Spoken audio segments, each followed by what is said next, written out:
రైతన్నలకు కీలక good news, PM Kisan పై కేంద్రం స్పష్టత. నమస్కారం రైతన్నలు, ఈరోజు మీ కోసం చాలా ముఖ్యమైన అప్డేట్ తీసుకొచ్చాం. కేంద్ర ప్రభుత్వం తాజాగా ప్రవేశపెట్టిన 2026 నుండి 27 ఆర్థిక సంవత్సర బడ్జెట్లో పీఎం కిసాన్ సమ్మాన్ నిధి పథకం గురించి కీలక ప్రకటన చేసింది. ఈసారి కూడా కేంద్ర ప్రభుత్వం 63,500 కోట్ల రూపాయలు పీఎం కిసాన్ పథకానికి కేటాయించింది. గత ఏడాది ఎంత కేటాయించిందో అదే మొత్తాన్ని ఒక్క రూపాయి కూడా పెంచకుండా, తగ్గించకుండా యథాతథంగా కొనసాగించాలని నిర్ణయం తీసుకుంది. పీఎం కిసాన్ పథకం అంటే ఏంటి? రైతులకు పెట్టుబడి సాయం అందించాలనే ఉద్దేశంతో 2019 సంవత్సరంలో కేంద్ర ప్రభుత్వం ఈ పథకాన్ని ఘనంగా ప్రారంభించింది. ఈ పథకం ద్వారా ప్రతి అర్హులైన రైతు కుటుంబానికి ఏటా 6,000 రూపాయలు 3 విడతల్లో నేరుగా బ్యాంక్ ఖాతాల్లోకి జమ అవుతున్నాయి. మధ్యలో ఎవ్వరూ లేరు, దళారులు లేరు, అవినీతి లేరు. నేరుగా రైతు ఖాతాలోకే డబ్బులు. ఇప్పటి వరకు ఎంత డబ్బు ఇచ్చారు? ఈ పథకం మొదలైనప్పటి నుంచి ఇప్పటి వరకు కేంద్ర ప్రభుత్వం 3,00,000 రూపాయలు 70,000 కోట్లకు పైగా రైతుల బ్యాంక్ ఖాతాల్లో జమ చేసింది. ప్రస్తుతం దేశవ్యాప్తంగా 10 కోట్ల మందికి పైగా రైతులు ఈ పథకం లాభం పొందుతున్నారు. ముఖ్యంగా సన్నకారు రైతులు, చిన్నకారు రైతులకు ఈ డబ్బులు చాలా ఉపయోగపడుతున్నాయి. రైతుల ఆశలు, ప్రభుత్వం నిర్ణయం.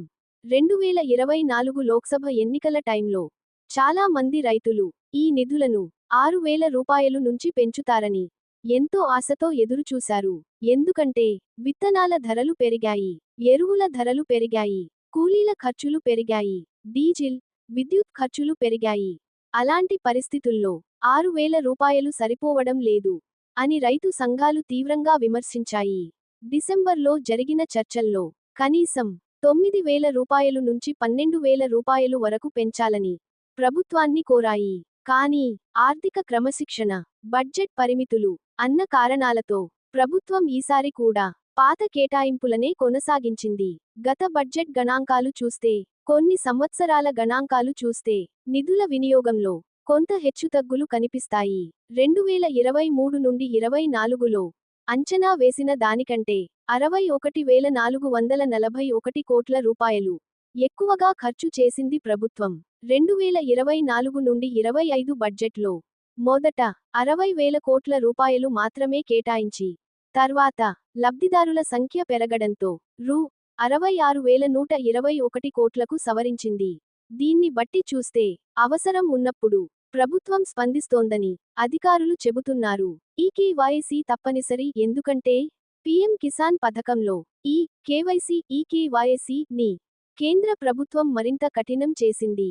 భూమి రికార్డులు కరెక్ట్గా ఉండాలి, ఆధార్, బ్యాంక్ వివరాలు సరిపోలాలి, నిజంగా రైతు అయినవారికే డబ్బులు, అనర్హులు డబ్బులు తీసుకోకుండా, నిధుల దుర్వినియోగం జరగకుండా డిజిటల్ వ్యవస్థను బలంగా చేసింది. దీంతో నిజమైన రైతులకే న్యాయం జరుగుతుందని ప్రభుత్వం చెబుతోంది.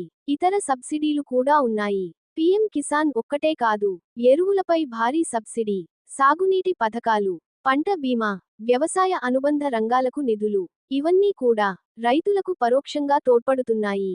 ప్రభుత్వ లక్ష్యం భవిష్యత్తులో రైతుల ఆదాయం రెట్టింపు చేయడం అని మరోసారి స్పష్టం చేసింది.